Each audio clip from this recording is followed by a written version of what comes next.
Praise the Lord. The best wishes to you and your family members in the name of God. దేవుని నామమునకు మహిమ కలుగును గాక. దేవుని నామం పేరిట మీకును మీ కుటుంబ సభ్యులందరికీ శుభాభివందనములు. ఈరోజు దేవుని వాగ్దానము, టుడే గాడ్స్ ప్రామిస్.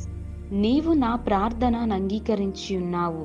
యోనా 2వ అధ్యాయం 2వ వచనం. You answered my prayer. Zona chapter 2 verses 2.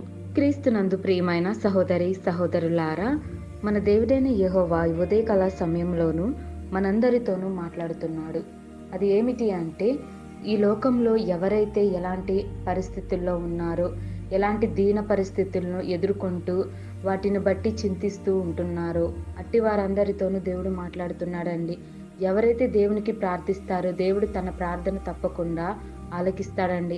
ఆలకించి వాటికి జవాబును దయచేస్తాడు. మనం ప్రార్థించేటప్పుడు పట్టుదల కలిగి ప్రార్థించాలి. ప్రార్థనలోను యథార్థమైన హృదయంతోనూ విశ్వాసము కలిగి అడిగిన వాటిని పొందుకొని ఉన్నామని నమ్మి దేవునికి ప్రార్థించాలి. అలాగే యోనా భక్తుడు కూడా దేవునికి ఎంతగానో ప్రార్థించాడు. దేవుని యందు భయము భక్తి కలిగి జీవించిన వాడండి. యోనా భక్తుడు అగాధ స్థలమును నుండి దేవునికి ప్రార్థించినప్పుడు దేవుడు తన ప్రార్థనను ఆలకించి ఉన్నాడండి. దేవుడు ఆ ప్రార్థనకు జవాబు దయచేసి ఉన్నాడు. ఆ ప్రార్థనను అంగీకరించి ఉన్నాడు. అలాగే మన ప్రార్థన కూడా దేవుడు ఆలకించగలడు.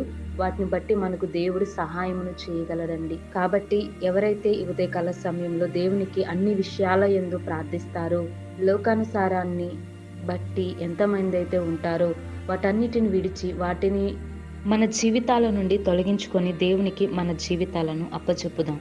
కావున నీవు నేను మనమందరమును ఈ ఉదయకాల సమయంలో ప్రార్థించుకుందాం. ప్రార్థన.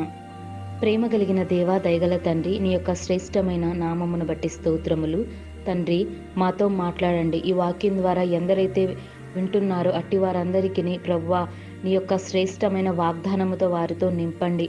గొప్ప ఆశీర్వాదాలతో నింపండి.